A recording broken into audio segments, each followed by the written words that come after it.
रूप ऐसन बुझाला देखी सूरज ला जाला, रूप ऐसन बुझाला देखी सूरज ला जाला, जैसे चंदा उगल दरिया में। पैसा भाले कमे कमैता रहता बाकिर हमरा पास में, खोल लेता गवही किराना दुकनिया, जिंदगी गुजरता साथ में, कहता कुछ ला।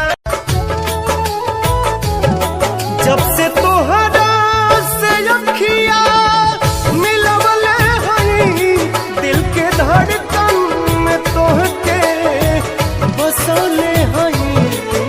काहे खिसियाइल बारू जान ले बुका हो, बोला हमर सुगनी परान ले बुका हो, बोला हमर सुगनी परान। दिल पे तेरे प्यार का पैगाम लिख दूं, दिल पे तेरे प्यार का पैगाम लिख दूं, आजा जिंदगी में। लगता है मुझे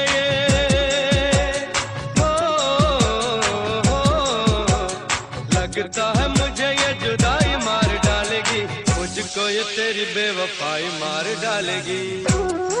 रहलू अनजान तू तो बन गईलू जान हो, तोहरे में बसे लागल हमारो परान हो, तोहरे में बसे लागल हमारो परान हो। पुराना बाटे घरी रे गोरी, ओही में गम कसहु चली, कहता चूना मरबादी, देवाला कुल्ही हंस के बोली।